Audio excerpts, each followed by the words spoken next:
Themes for the week, 19th to the 25th of August 2021. Uranus goes retrograde tonight. The review cycle adds in that Taurus replay. It's going to be the deepest part of the reality check. The moon moves through Capricorn, Aquarius, Pisces and Aries this week. So it's going through all of the elements over these next couple of days. The Sunday full moon is the second successive one in Aquarius, and it's in the last critical degree. That increases the intensity and moves along with Uranus being retrograde. So see, it is a different, it's the rematch from last month.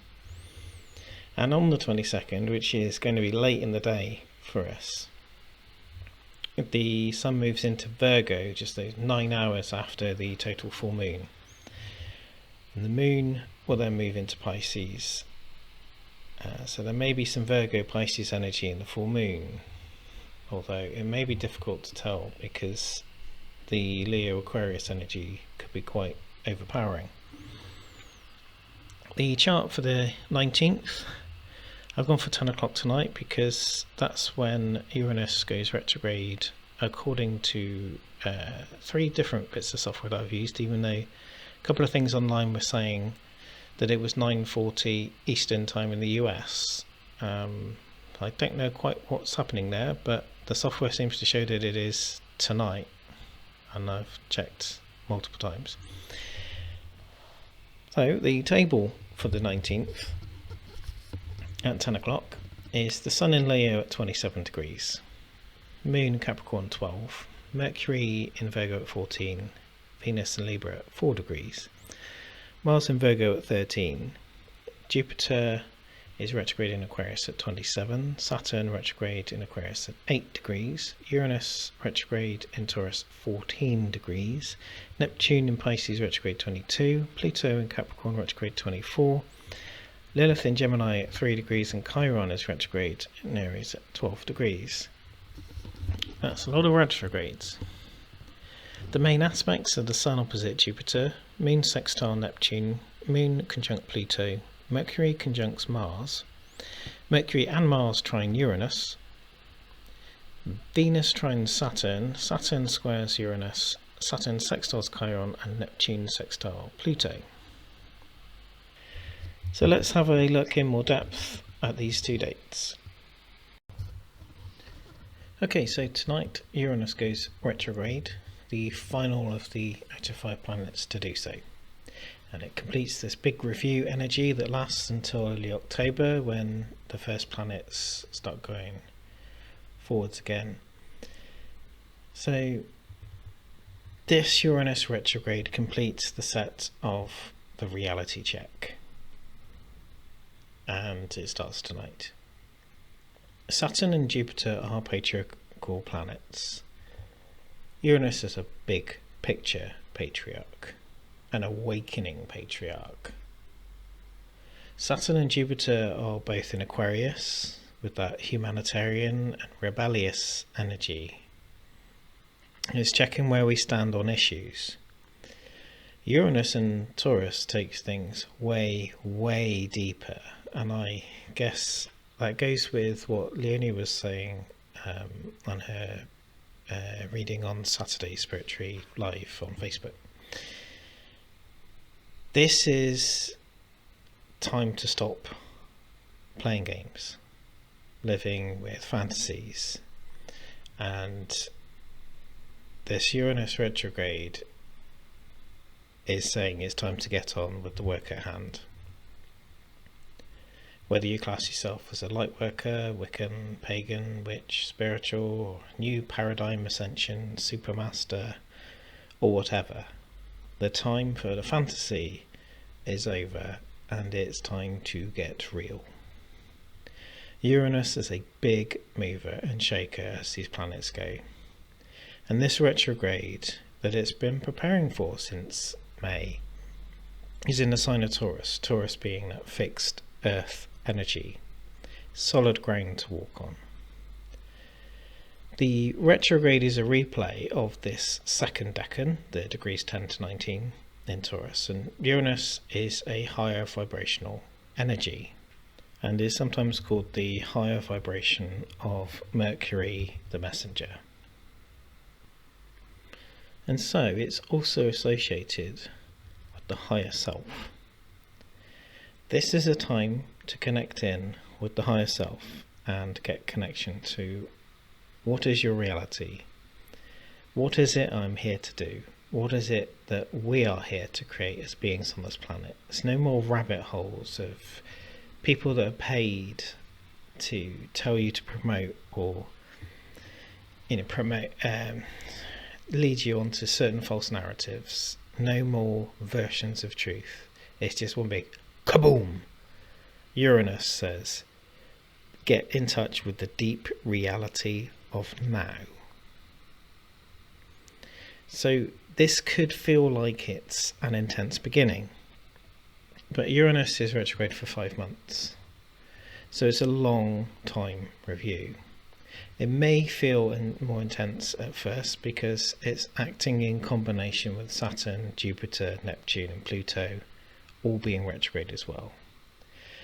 It does lessen in October, so that's a fair few weeks where it's going to feel like everything is in review.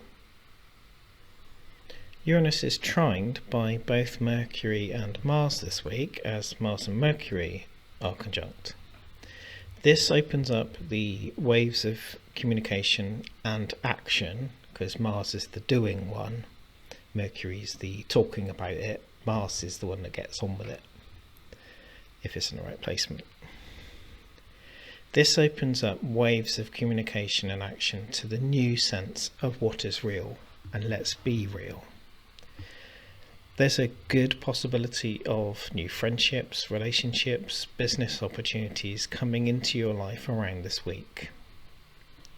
There needs to be positive communication and action to make things grow. The seeds of fruitful things can come over this next week or so, and these next months. It's also time perhaps to cut some people free, be that cord cutting, cutting the energetic ties, clearing out from your circle of friends a little. Just see what comes up and how it sits with you. Elsewhere in the chart, we have the Leo Sun in opposition to Jupiter, the retrograde in Aquarius, giving us some fiery resistance to a particular big issue within our core self. And the Moon conjuncts Pluto in Capricorn today, which might help you knuckle on down and work through these issues today and tomorrow. In romance and love, Venus has moved from Virgo and into Libra, which is a little bit more hedonistic and attention-seeking than the previous placement. Venus also trines that Saturn in Aquarius, so there's likely a request for more attention or sort of justice, equality in relations coming up. If you're not getting what you feel you deserve, you may feel that drive to talk about it. The Moon moves into Aquarius, which we'll get onto next, and then Pisces and Aries this week. The Sun moves into Virgo on the evening of Sunday the 22nd, but before that we need to take a look at the second date, and we need to look at the Moon. And the 22nd of August 2021, 1:01 PM UK time, which is the time of the full moon. So running it down, Sun in Leo 29 degrees, Moon in Aquarius 29 degrees, Mercury 18 degrees in Virgo, Venus 7 in Libra, Mars 14 in Virgo. Jupiter, Saturn, Uranus, Neptune, Pluto and Chiron are all the same as Lilith at 3 degrees. So the main aspects are the Sun opposite the Moon, which is the full moon, and a critical degree. The Sun is also opposite Jupiter, it's out by 2 degrees, but it's still within much big opposition energy. Moon conjunct Jupiter, Mercury conjunct Mars, Mercury and Mars trine Uranus, Venus trine Saturn, Saturn square Uranus, Saturn semi-sextile Neptune, Saturn sextile Chiron, Neptune sextile Pluto. And again, all the planets are retrograde. All the planets. And so following the boxing match of 4 weeks ago, the galactic promoters decided that they needed a rematch between Leo and Aquarius. So this time it's full moon part 2, only it's in the critical degree. Whack, as Penfold would probably say.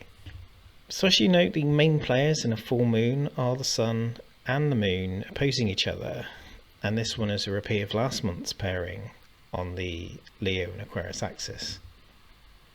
This time they're both at 29 degrees, also known as the critical degree, instead of 1 degree as it was a month ago. So the Sun in Leo opposite Jupiter and is opposite the Moon. Mercury is conjunct with Mars, which is 15 to 20 degrees ahead as they advance in Virgo.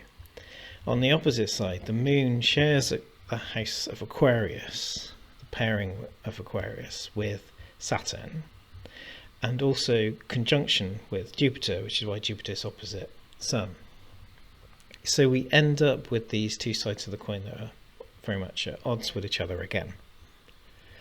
Using my old boxing analogy, this is kind of the warm, amorous, super confident lion Leo, the exalted Sun, encapsulating the self more than any other position against the outer world, against the community, the wider, more complex picture of Aquarius. The Sun forms a picture of self being super powerful, and this is moving into Virgo. The critic can come out as it's on that cusp, while Aquarius represents, in this instance, more than just the wider world. It's the institutions of man. And let's look at what is housed in Aquarius right now. An emotional moon, which encapsulates feminine power. We have Saturn, which is that patriarch, authoritarian, systematic grandfather planet. We have Jupiter, which, although it's expansive, it's still very patriarchal.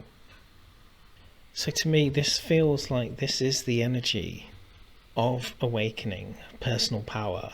It's uprising, uplifting, recharging, renewing. The powerful lion energy enhanced from the Lion's Gate of just a week or so ago.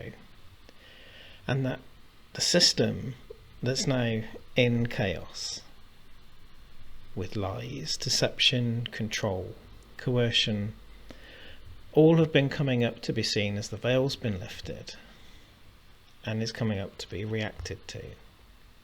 This month's critical degree full moon is ramped up or enhanced by this Uranus retrograde. And this is new compared to last month's placement. This is another look through the higher power activation and higher consciousness energy, and it could hit you like a storm, this one. Now with Uranus and Chiron retrograde, it's a good time to go inwards and kind of balance your chakras and go deep in with yourself before we get to the full moon. If you're aware of blockages, work on them so you don't overreact to the circus that may well be performed by you and others around this full moon time.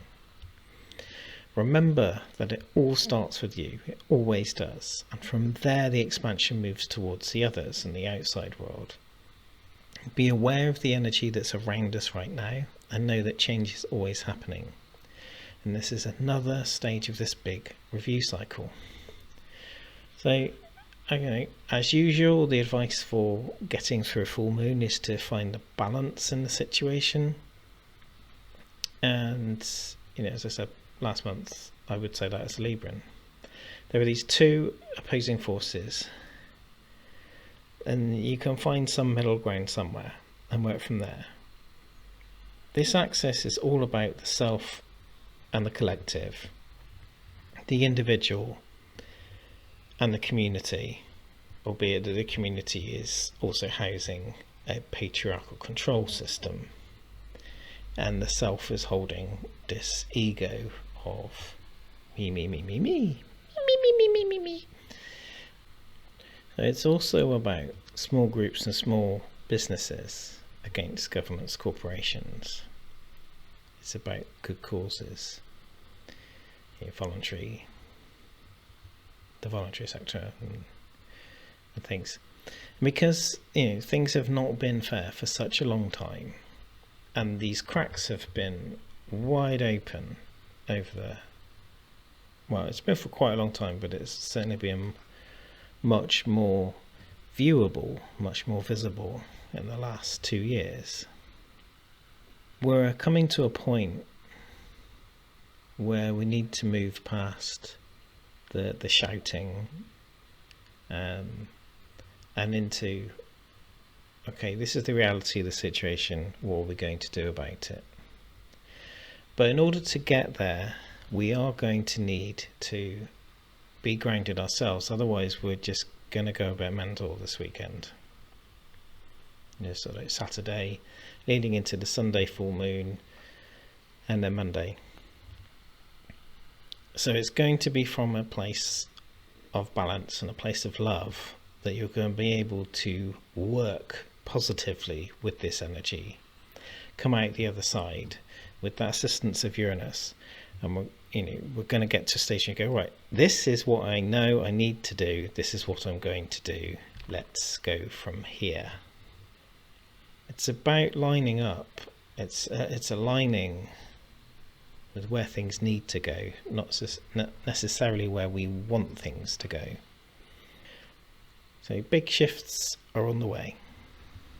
So later in the evening on the 22nd, the Sun then moves into Virgo, and it's just using this chart of the zodiac as the sine wave, where you kind of move the disc along, so you can show the sine wave. This is where we are. We're at the end of Leo, moving into Virgo, and we're in that final section before the Sun will fall at the equinox and the movement of the Sun into Libra.